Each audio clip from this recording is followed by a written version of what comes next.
Hello दोस्तों।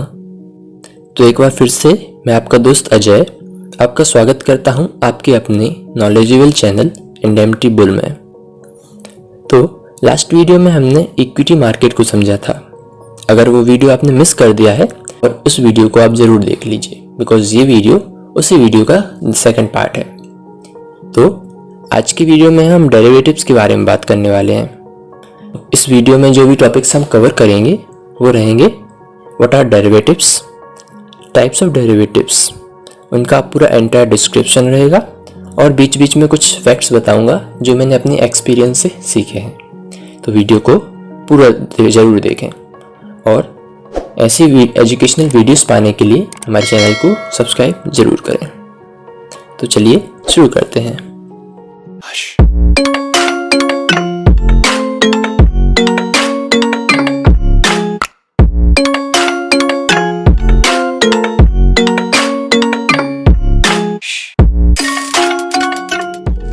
अगर आप एक इंट्राडे ट्रेडर हैं और आप लेवरेज का फ़ायदा उठाना चाहते हैं तो डेरिवेटिव्स आपके लिए बहुत अच्छा ऑप्शन है।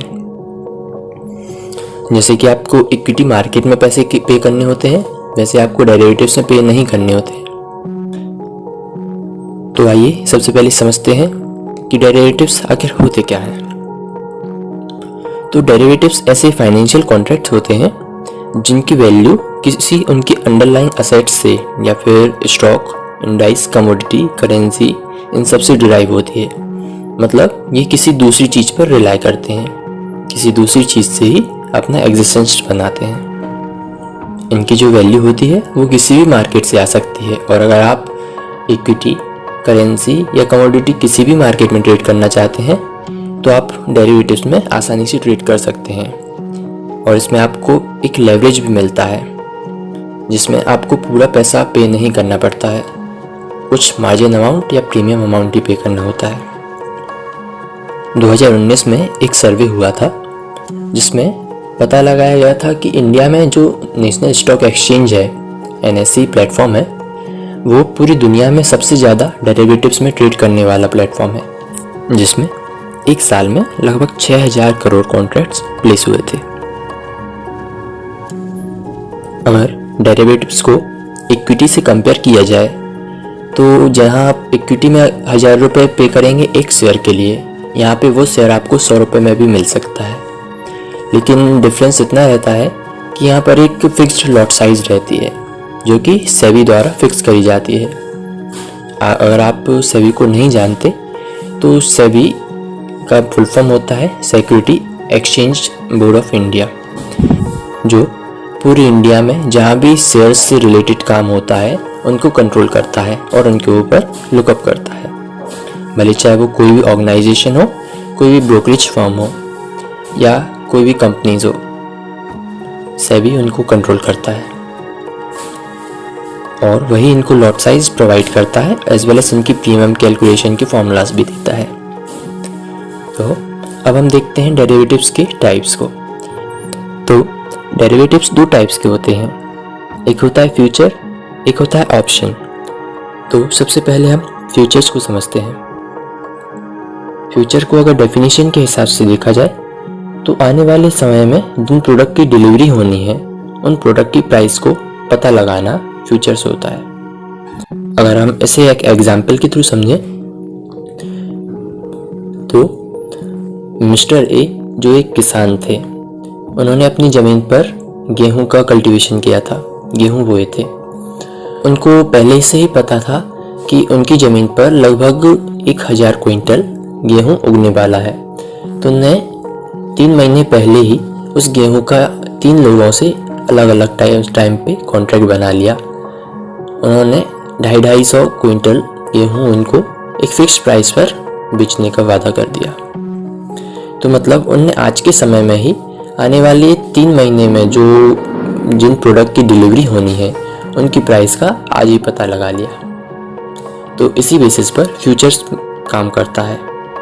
बट इसमें आपको सारा पैसा एक साथ पे करने की ज़रूरत नहीं रहती है। इसमें एक मार्जिन अमाउंट रहता है जो 15 से 20% का होता है। आपको उतना ही पे करना रहता है। फॉर एग्ज़ाम्पल, अगर आप किसी भी कंपनी के फ्यूचर्स को पिक करते हैं, से उसका प्राइस 1000 रुपये है, तो आपको उसके लिए सिर्फ 150 से 200 रुपये ही पे करने पड़ेंगे। डेरिवेटिव्स का जो काम है वो रिटेल का नहीं, होलसेल का है। मतलब आपको हर पार्टिकुलर प्रोडक्ट के लिए उसकी प्राइस के हिसाब से एक लॉट साइज फिक्स करके दिया जाएगा जो सेबी करेगा, और आपको पूरा लॉट ही परचेज करना पड़ेगा। इसको अगर और डीपली समझें तो अगर आप एक शॉप पर गए और वहाँ पे आपने जाकर एक अगरबत्ती मांगी, तो आपको वो अगरबत्ती का पूरा पैकेट लेना पड़ेगा।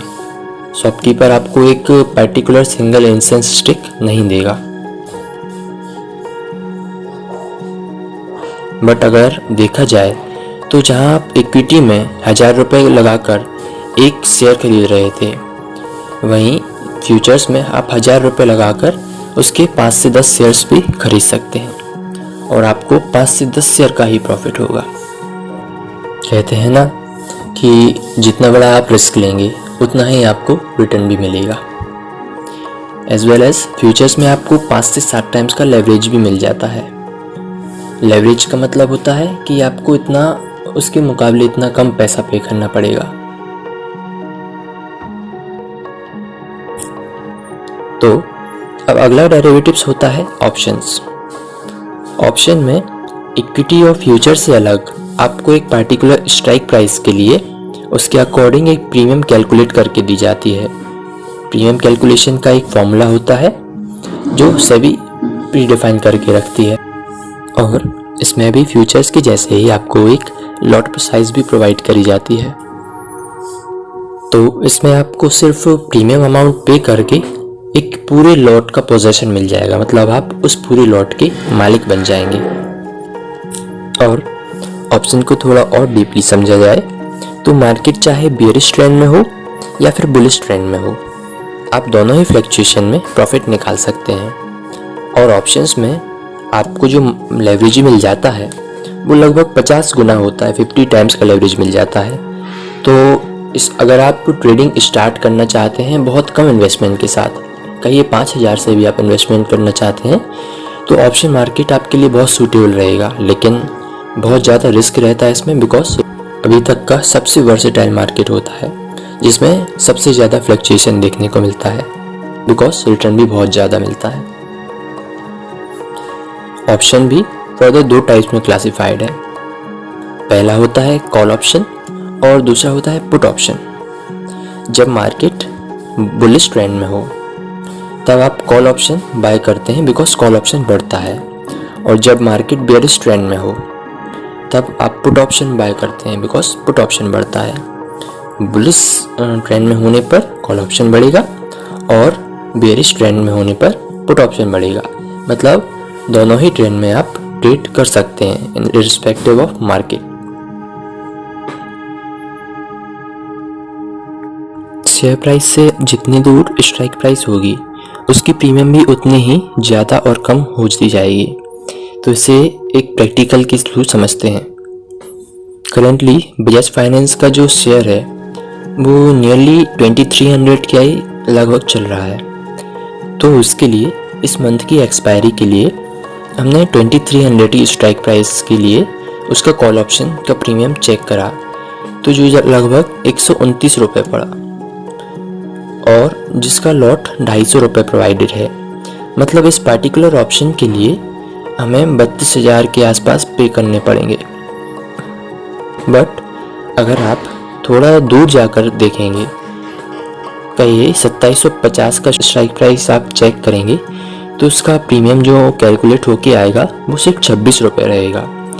और इस हिसाब से इसके 250 के लॉट के हिसाब से आपको सिर्फ 6500 रुपये ही पे करने पड़ेंगे, और 6500 रुपये पे करके आप पूरे लॉट के ओनर बन जाएंगे, मतलब 250 शेयर के ओनर बन जाएंगे।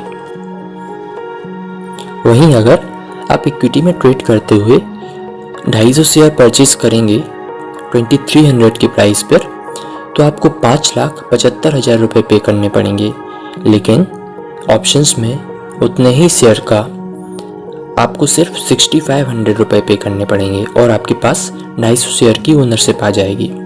बट डिफरेंस इतना ही रहेगा कि इन शेयर्स की आपके पास फिजिकल डिलीवरी नहीं होगी, बिकॉज इनमें सिर्फ आप इंट्राडे में ही ट्रेड कर सकते हैं, इन्वेस्टिंग नहीं होती इनमें। और ऐसा ही कुछ प्रोसेस पुट ऑप्शन में भी चलता है। तो अब हम बात करते हैं मार्केट एनालिसिस की। मार्केट आने वाले वक्त में किस तरफ मूव करने वाला है, कब आप किसी स्क्रिप्ट में एंट्री लें और कब एग्जिट करें, इन सब के लिए मार्केट को एनालाइज किया जाता है। और एनालाइज करने के भी दो टाइप्स होते हैं। पहला होता है फंडामेंटल एनालिसिस और दूसरा होता है टेक्निकल एनालिसिस।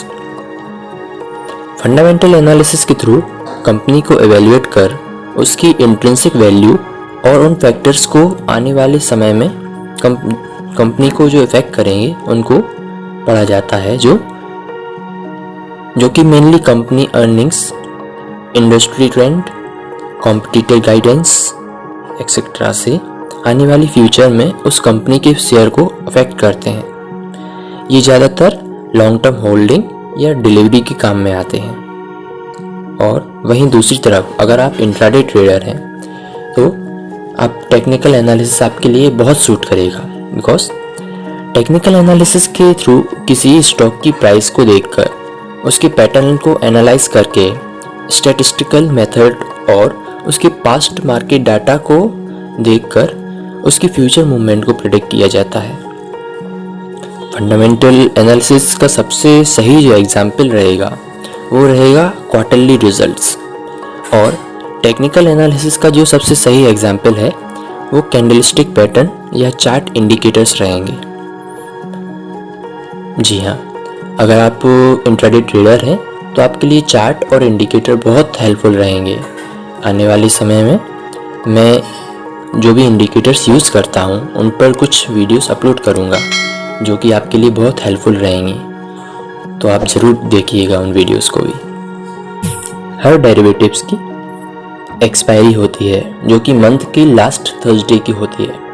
मतलब नो मैटर्स वो किस डेट को आता है, मंथ का जो भी लास्ट थर्सडे रहेगा वो उस दिन डेरिवेटिव एक्सपायर हो जाएगा। और अगर हम इंडाइसिस की बात करें तो इनकी एक्सपायरी वीकली होती है।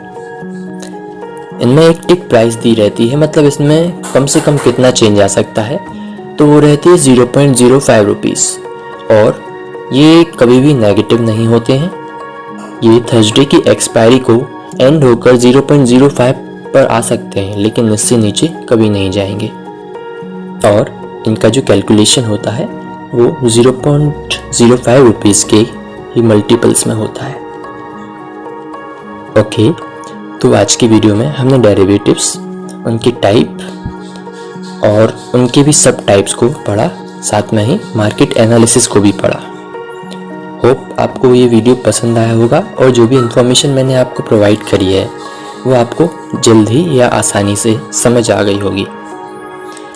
इसके बाद कुछ ही समय में इस वीडियो का मैं थर्ड पार्ट भी अपलोड करूँगा, तो उसके लिए आप मेरे चैनल को ज़रूर सब्सक्राइब कर लें ताकि आपको नोटिफाई कर दिया जाए।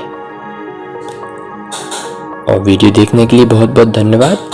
और आपको चैनल अच्छा लगा हो या आपको इन्फॉर्मेशन जो हमने दी है वो अच्छी लगी हो तो अपने दोस्तों के साथ ज़रूर शेयर करें। तब तक के लिए गुड बाय।